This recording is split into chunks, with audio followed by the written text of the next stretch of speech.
Fala galera, tudo bem? Estamos juntos para mais uma aula de Química, hoje com o assunto cinética química, que é um assunto importantíssimo, que muitas pessoas têm dificuldade, mas que não tem mistério, beleza? Vamos começar aqui raciocinando, obviamente, nas condições de ocorrência para que uma reação ocorra. Porque a gente tem que lembrar que a cinética química estuda a velocidade das reações, certo? E os fatores que influenciam essa velocidade, tanto quantitativamente quanto qualitativamente. Só que, para eu conseguir analisar a velocidade da reação, precisa primeiro existir uma reação. Por isso faz sentido a gente começar com as condições de ocorrência para uma reação. Tudo bem? Pensa comigo, eu tenho um recipiente com um pouco de ácido e um recipiente com um pouco de base. O que eu preciso ter antes de tudo para que a reação ocorra?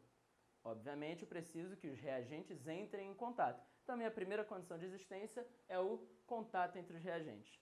Agora, adianta eu misturar dois reagentes inertes que não vão ter reação? É claro que não. Eu vou continuar sem ter a minha reação acontecendo. Então, eu preciso de, além de contato, afinidade entre esses reagentes.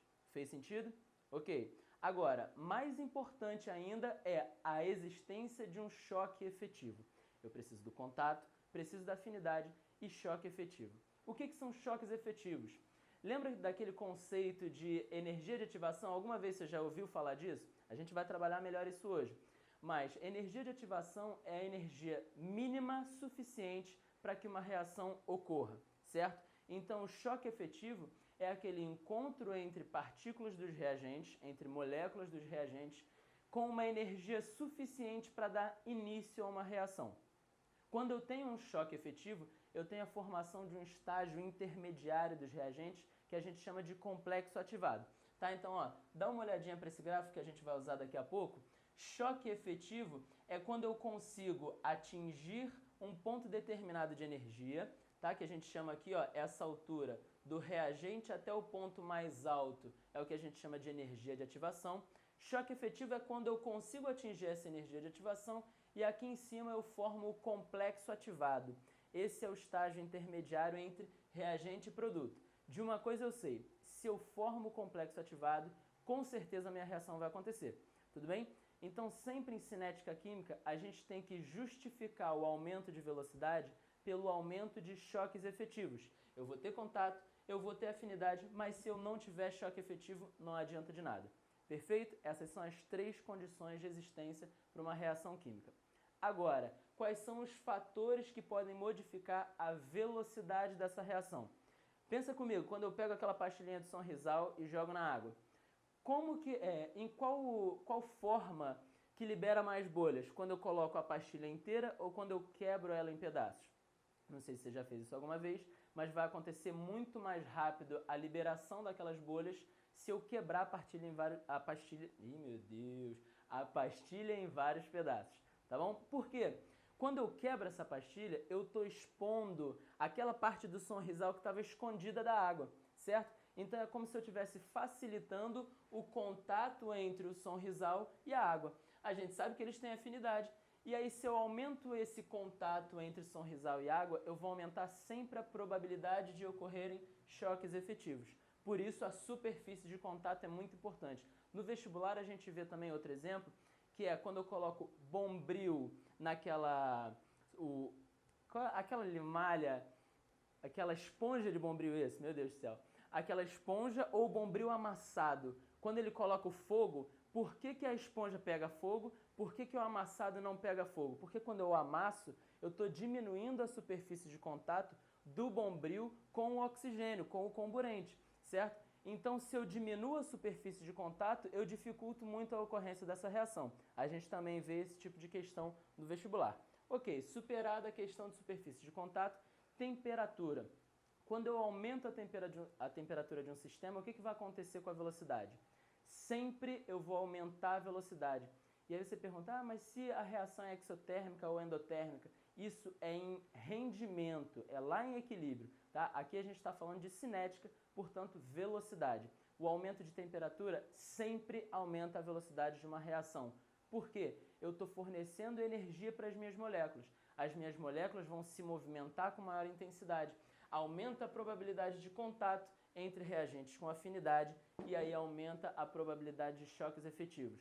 Tudo bem? A gente tem que saber também que nas reações eu dobro a velocidade a cada aumento de 10 graus Celsius. Isso é uma leizinha que se chama lei de Van 't Hoff, que vai aparecer em algumas questões.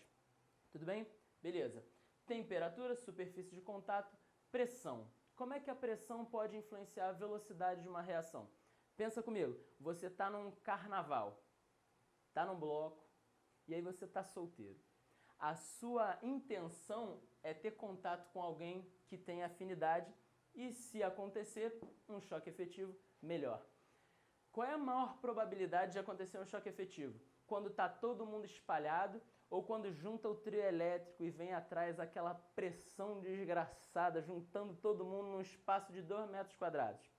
Aumentando a pressão, você aproxima as moléculas e aí você aumenta a probabilidade de ocorrerem choques efetivos.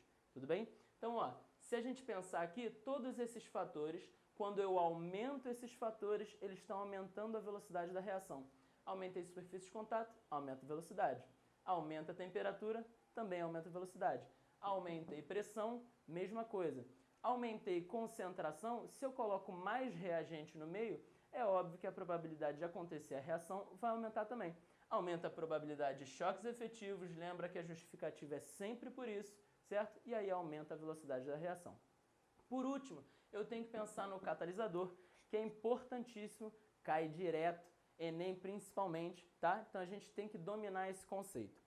Eu coloquei aqui, ó, catalisador positivo ou negativo. Você pode nunca ter escutado essa definição, porque a maioria das questões deixa implícito, ela só fala de catalisador, e quando só fala de catalisador, está se referindo ao catalisador positivo, que é aquele cara que aumenta a velocidade da reação, certo?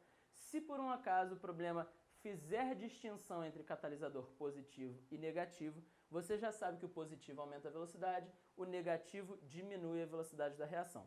Agora, como isso acontece? Se eu olhar aqui, ó, esse patamarzinho está representando os reagentes, esse patamar está representando os produtos, e tudo isso que acontece entre reagente e produto é o caminho que a reação leva para sair dos reagentes e chegar aos produtos. Eu preciso, lembra, ó, atingir a energia de ativação para formar o meu complexo ativado e essa reação acontecer. Então a energia de ativação eu calculo do reagente até o ponto mais alto da minha curva. Qual é o papel do catalisador positivo? O catalisador positivo, ele acelera a reação porque diminui a energia de ativação. Como assim? Se eu tenho que atravessar esse morro, se o morro for mais alto, vai ser mais fácil ou mais difícil chegar nesse ponto? Vai ser mais difícil. Se o morro for mais baixo, vai ser mais fácil ou mais difícil? Vai ser mais fácil chegar nesse ponto. Então, quanto menor esse morrinho, mais fácil da minha reação acontecer. Mais rápido eu vou chegar nos meus produtos. Beleza? Então, o catalisador positivo diminui a energia de ativação, ó. Com um catalisador positivo, a minha energia de ativação diminui e a velocidade da reação aumenta. Se o problema citar um catalisador negativo, ele diminui a velocidade de reação porque ele aumenta a energia de ativação. Aí eu tenho um morro mais alto para ultrapassar. Vai ser mais difícil. Beleza, galera? Até o próximo vídeo.